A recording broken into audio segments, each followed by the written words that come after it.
దేవుడు మనలను ప్రేమించి ఈ శ్రేష్టమైన సమయమును మనకు అనుగ్రహించినందుకు మరొకసారి దేవునికి నా హృదయపూర్వకమైన వందనాలు తెలియజేస్తున్నాను. హల్లెలూయా. కొన్ని విషయాలు నేను మీకు తెలియచేయాలని మరి ఆశపడుచున్నాను. ఇంకా మనకి అరగంట టైం ఉంది, జ్ఞాపకం చేసుకోండి. కొంచెం ఓర్పుతో కూర్చోవలసిందిగా మనవి చేస్తున్నాను. మీ బాధ నాకు తెలుసు.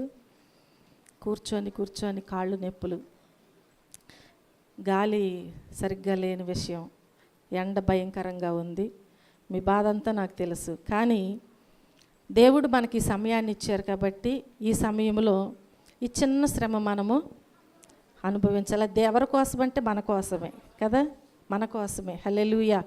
కొన్ని విషయాలు నేను మీకు తెలియజేస్తాను. యేసు ప్రభు వారు ఆఖరి రోజు అనగా గురువారం రాత్రి కదా, మొదటి ఘట్టము అనేది ఎక్కడ ప్రారంభించబడింది అనేది మనం చూసినట్లయితే గురువారం రాత్రి మొదలుకొని శుక్రవారము తెల్లవారుజాము వరకు మనం చూస్తూ ఉంటాం. అప్పుడు యేసు ప్రభు వారు బంధింపబడుతూ ఉంటారు. ఆయన శరీరాన్ని రక్తాన్ని మరి శిష్యులకు ఇచ్చిన తరువాత ఆయన ప్రార్థన చేయటానికి ఆ గెత్సేమనే తోటకి వెళ్తారు. అక్కడ ప్రార్థన జరుగుద్ది. ఆ తరువాత అక్కడ యేసు ప్రభు వారు అప్పగింపబడతారు. రాత్రి 9 గంటల నుంచి 12 గంటల మధ్య కాలంలో ఇది జరుగుతుందన్నమాట. రాత్రి 9 గంటల నుంచి 12 గంటల సమయంలో గురువారము గెత్సేమనే తోటలో యేసు ప్రభు వారు తీవ్రమైనటువంటి వేదనతో ప్రార్థన చేశారు. మనకు వాక్యం తెలుసు, లోకాసు వార్త 22:44 తెలియచేయబడద్ది. ఆయన చెమట రక్త బిందువులుగా మారేడు. ఏమని తెలియజేయబడుతుంది వినండి.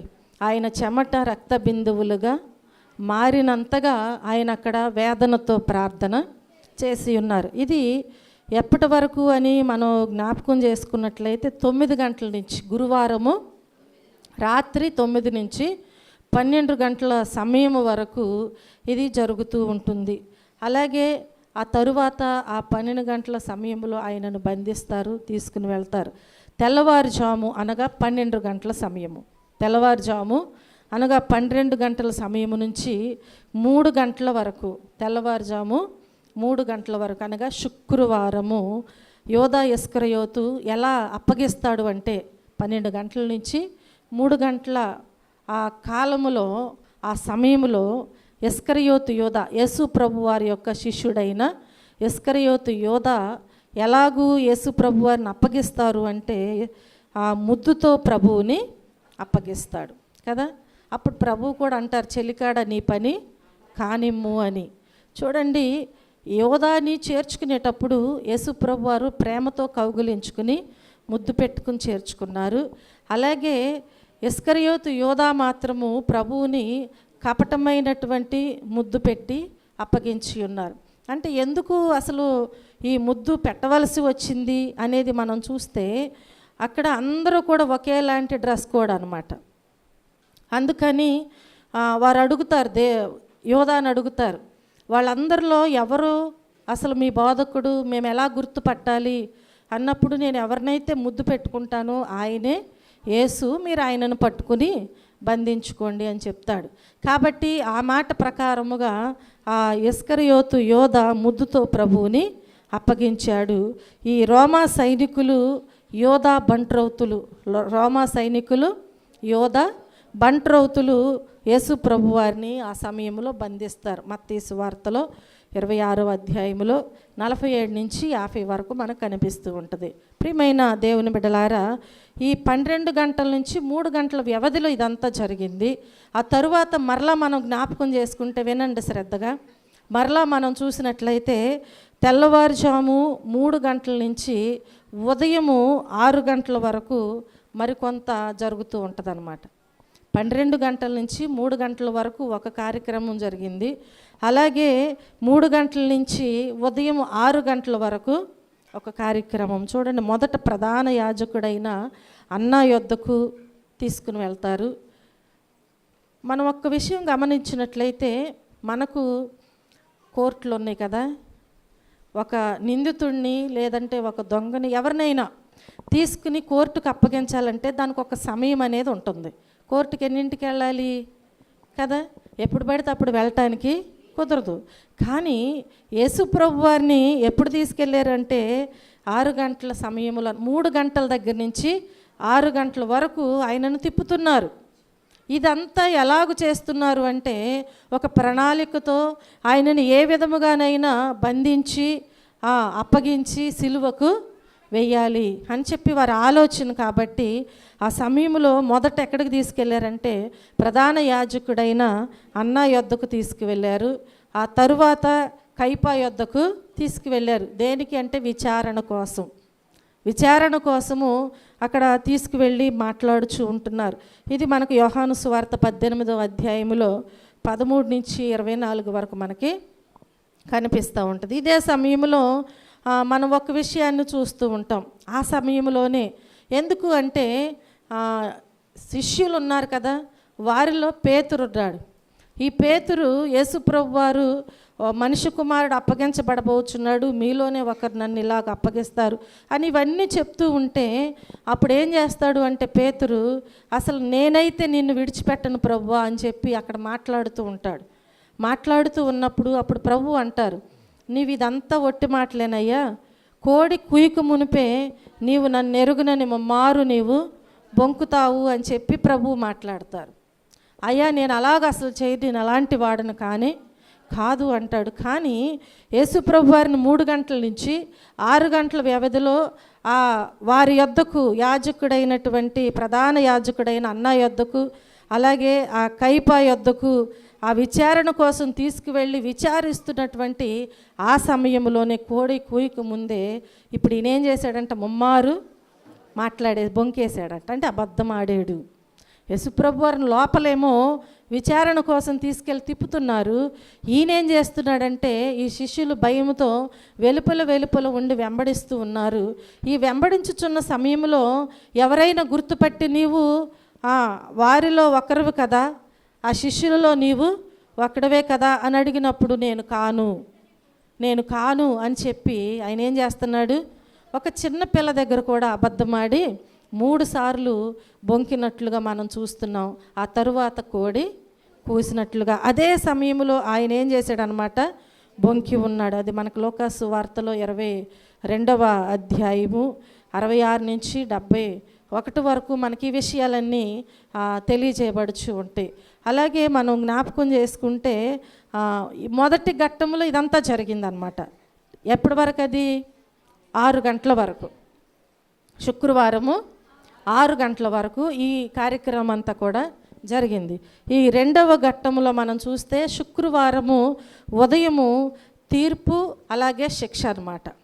తీర్పు అలాగే శిక్ష కూడా విధించి ఉన్నారు. అది 6 గంటల నుంచి 8 గంటల మధ్యలో మనం జ్ఞాపకం చేసుకుంటే తెల్లవారిన తరువాత మహాసభ వారు యేసుప్రభు వారిని విచారించారు. ఏం చేశారనమాట, యేసుప్రభు వారిని విచారించి ఆయనకు మరణశిక్షకు అర్హుడని తీర్పిచ్చారు. మరణశిక్షకు అర్హుడని తీర్పు తీర్చారు. లూకాసు వార్తలో 22 ఇదంతా మనకి తెలియచేయబడ్డ తరువాత మనం చూస్తే రోమా గవర్నర్ అయినటువంటి పొంతి పిలాతు ఎదుట యేసుప్రభు వారిని నిలువబెట్టారు. పొంతి పిలాతు ఎదుట, రోమా గవర్నర్ అయినటువంటి పొంతి పిలాతు ఎదుట యేసుప్రభు వారిని తీసుకుని వెళ్ళి నిలబెట్టి ఉన్నారు. ఆ పిలాతు ఆయనను గలిలయ ప్రాంతపు రాజైన హేరోదు నొద్దకు పంపించాడు. అక్కడిద్దరు మారారు, ఇక్కడ ఒక ఇద్దరు మారారనమాట. ఈ టైం అంతా ఎప్పుడు జరిగింది మనం చూస్తే 8 గంటల వరకు. చూడండి ప్రియమైన దేవుని బిడ్డలారా, వారికి తీర్పు తీర్చే సమయం అనేది వాళ్ళకు తెలుసు. కానీ ప్రజల యొక్క ఒత్తిడిని బట్టి యేసుప్రభు వారిని ఆ రీతిగా వారు తీర్పు తీరుస్తున్నారు, మార్చి పంపిస్తూ ఉంటున్నారు. ఆ తర్వాత ఆ ప్రాంతపు రాజైనటువంటి హేరోదు యొద్దకు పంపించారు. హేరోదు తిరిగి మరలా పిలాతు వద్దకే పంపించాడు. తిరిగి మరలా ఎక్కడికి పంపించాడు, పిలాతు దగ్గరికి. ఇది లూకాసు వార్త 23లో మనకు తెలియచేయబడద్ది. ఉదయం ఇప్పుడు 8 నుంచి 9 వరకు మనం జ్ఞాపకం చేసుకుంటే, ఉదయం 8 నుంచి 9 వరకు మనం చూస్తే పిలాతు యేసు ప్రభువుని విడిపించాలని చూస్తాడు. విడిపించాలని చూసిన యూదులు మాత్రము ఆయనను సిలువ వేయాలి, ఆయన సిలువ వేయాలి అని చెప్పి వారందరూ కూడా ఏం చేస్తారంటే కేకలు పెడుతూ ఉంటారు. ప్రజలందరూ కూడా అక్కడ కేకలు పెట్టుచు ఆయనను విడిచిపెట్టడానికి వీల్లేదు అని మాట్లాడుచూ ఉంటారు. అప్పుడు పిలాతు ఏం చేస్తాడు అంటే, మార్కులో కనిపిస్తుంది మనకి 15లో, పిలాతు యేసు ప్రభు వారిని కొరడాలతో కొట్టించి సిలువ వేయడానికి అప్పగించాడు. కొరడాతో కొట్టించి సిలువ వేయడానికి ఆయనను అప్పగించి ఉన్నారు. ఇది 2వ ఘట్టము వరకు, అంటే 8 నుంచి 9 గంటల వరకు జరిగినటువంటి ప్రక్రియ అయి ఉన్నదని నేను మీకు తెలియచేస్తున్నాను. ఆ తర్వాత మనం చూసినట్లయితే ఈ 3వ ఘట్టములోనికి వెళితే శుక్రవారం పగలు సిలువపై 6 గంటలు యేసు ప్రభు వారు సిలువ మీద 6 గంటల సమయము బైబిల్ ప్రకారము యేసు ప్రభు వారు ఏం చేశారంటే, సరిగ్గా 6 గంటలు, అంటే ఉదయము 9 గంటల నుంచి మధ్యాహ్నము 3 గంటల వరకు. మనం ఎన్ని గంటలు ఉంటున్నాం చర్చిలో చెప్పాలి? ఎన్ని గంటలు? 11ంటికి స్టార్ట్ చేస్తే 11ంటికి కొంతమంది కదా, 12, 1 గంట, 1:30 దాకా కూడా వచ్చిన వాళ్ళు ఉంటారు. యేసుప్రభు వారిని ఆ నైటు పట్టుకున్న దగ్గర నుంచి ఆయన కూర్చోవటం కానీ, మంచినీళ్ళు త్రాగటం కానీ, ఆయనకు ఏదైనా ఆహారం కానీ ఏది లేదు, ఏ సౌకర్యం కూడా ఆయనకు లేదు. మరి ముఖ్యముగా ఆయన సిలువ మీద ఎంత టైం ఉన్నారు అంటే 6 గంటల టైం గడిపారు. ఎండవేళ సమయంలో సిలువ మీద ఎలా ఉన్నారు? మేకులతో వేలాడుతూ ఆయన 6 గంటల సమయం గడిపారు. ప్రియమైన దేవుని బిడ్డలారా, మనం జ్ఞాపకం చేసుకున్నట్లయితే యేసుప్రభు వారు ఉదయం 9 నుంచి మధ్యాహ్నం 3 గంటల వరకు వేలాడుతూనే ఉన్నారు. ఉదయం 9 గంటలకు 3వ గంట అయింది. అలాగే యేసుప్రభు గొల్గొతా కొండపై సిలువ వేయబడి ఉన్నారు. ఏ కొండ మీద? గొల్గొతా కొండ మీద సిలువ వేయబడి ఉన్నారు. మొదటి 3 గంటలు ఉదయం 9 నుంచి మధ్యాహ్నము 12 గంటలు. ఈ సమయంలో మనుషులందరూ కూడా ఆయనను ఏం చేస్తున్నారంటే, ఎగతాళి చేయటము, అవమానించటం చేశారు. ఏం చేస్తున్నారు? దేవుణ్ణి 9 నుంచి 12 గంటల సమయం వరకు ఆయనను ఎగతాళి చేయటము, హేళన చేయటం చేస్తున్నారు. అలాగే మధ్యాహ్నము 12 గంటలు, అంటే 6వ గంట, 6వ గంటలు మనం చూస్తే 12 గంటల నుంచి మధ్యాహ్నం 3 గంటల వరకు, ఈ 6వ గంట నుండి 9వ గంట వరకు కూడా ఏం జరిగిందంటే, దేశమంతటా కూడా చీకటి కమ్మింది. దేశమంతటా చీకటి కమ్మింది. మత్తయి సువార్తలో తెలియచేయబడి 27వ అధ్యాయంలో మనకి చూడండి, ఈ 3 గంటలు కూడా మధ్యాహ్నం 12 గంటల నుంచి 3 గంటలు, అంటే ఈ చీకటి సమయంలోనే దేవుడు లోక పాపాలన్నిటినీ కూడా ఆ ప్రభువైన యేసు క్రీస్తుపై మోపారు. ఏం చేశారనమాట? ఆయన తండ్రి కుమారుడైన యేసు క్రీస్తుపై ఆయన మోపినట్లుగా మనం చూస్తూ ఉంటున్నాం. ఈ చీకటి సమయంలోనే దేవుడు దేనిని మోపారంటే, లోకములో ఉన్న పాపాన్నంతటిని కూడా ఆయన మీద మోపినట్లుగా మనం చూస్తూ ఉంటున్నాం. మధ్యాహ్నం 3 గంటలు, అంటే 9వ గంట. అప్పుడు యేసు ప్రభువారు బిగ్గరగా కేకవేశారు. బిగ్గరగా కేకవేసి తన ప్రాణాన్ని తండ్రి చేతికి అప్పగించి ఆయన మరణించి ఉన్నారు. హల్లెలూయా. సరిగ్గా ఇదే సమయంలో దేవాలయములోని తెర చినిగింది. దేవాలయములోని వాక్యాలు ఆధారముగా మనం చూస్తూ ఉంటున్నాం. ఈ సమయంలో దేవాలయములోని తెర ఏమైందనమాట? చినిగింది. ఈ 4వ ఘట్టములో మనం జ్ఞాపకం చేసుకుంటే, శుక్రవారం సాయంత్రము ఆయనను సమాధి చేసి ఉన్నారు. ఎప్పుడు చేసి ఉన్నారండి? శుక్రవారము సాయంత్రము ఆయనను సమాధి చేయబడింది. అలాగే సాయంత్రము 4 నుంచి 6 గంటల వరకు అరిమతయి యోసేపు, నికోదేము పిలాతు వద్దకు వెళ్ళి యేసుప్రభు వారి యొక్క దేహాన్ని అడిగి వారు తీసుకుంటారు. యేసుప్రభు వారి యొక్క దేహాన్ని అడిగి వారు తీసుకుంటారు. ఇది మనకు యోహాను సువార్త 19వ అధ్యాయంలో మనకు కనిపిస్తూ ఉంటుంది. కాబట్టి ప్రియమైన దేవుని బిడ్డలారా, అడిగి తీసుకున్నారు. ఆ తర్వాత సూర్యాస్తమయము కాకముందే, సూర్యాస్తమయము కాకముందే, విశ్రాంతి దినము ప్రారంభము కాకముందే వారు యేసు ప్రభు వారి యొక్క దేహాన్ని అది ఆయన కొరకని తొలిపించుకున్న సమాధి క్రొత్తదనమాట. దానిలో అప్పటి వరకు ఎవరిని కూడా పెట్టలేదు. అది అంటే ఆ పరిస్థితులు అంటే మనం అర్థం చేసుకుంటే అప్పుడు బ్రతికుండగానే ఏం చేసేవారు కదా, బ్రతికుండగానే సమాధులు ఎవరికి వారే ఎవరి శక్తి కొలది వారు సమాధులు తొలిపించుకునేవారంట. ముందుగానే కట్టుకుని సిద్ధం చేసుకునేవారు. ఆ వ్యక్తి చనిపోయినప్పుడు తీసుకెళ్ళి దానిలో పెట్టడం. చూడండి, మనకైతే ఎంత ఆచారమో, ఈ శవాన్ని తీసుకెళ్లేదాకా గొయ్యి తవ్విన వాళ్ళు రావటానికి వీల్లేదు. ఎన్ని ఆచారాలు. మరి అప్పుడైతే ముందే వారు ఏం చేసేవాళ్ళు, సమాధులు తీసుకుని ఉంచుకునేవాళ్ళు. ఇవన్నీ పట్టించుకుంటే చాలా భయంకరమైనటువంటి పరిస్థితులు అన్నమాట. జ్ఞాపకం చేసుకోండి ప్రియమైన దేవుని బిడ్డలారా, దేవుని యొక్క వాక్య ఆధారముగా మనం వెళితే ఏది ఆటంకం లేదు మనకు. మనమే ఇవన్నీ కూడా కల్పించుకుని ఏం చేస్తున్నామంటే ఇది చేయకూడదు, అది చేయకూడదు, పెళ్లి చేసుకున్న ఇంట్లో వాళ్ళు చావులకు వెళ్ళకూడదు, దినాలకు వెళ్ళకూడదు. అలాగే ఇంకో విషయం విన్నాను, గర్భిణీ స్త్రీలు ఉండేవాళ్ళు ఇంట్లో వాళ్ళు కూడా వెళ్ళకూడదు.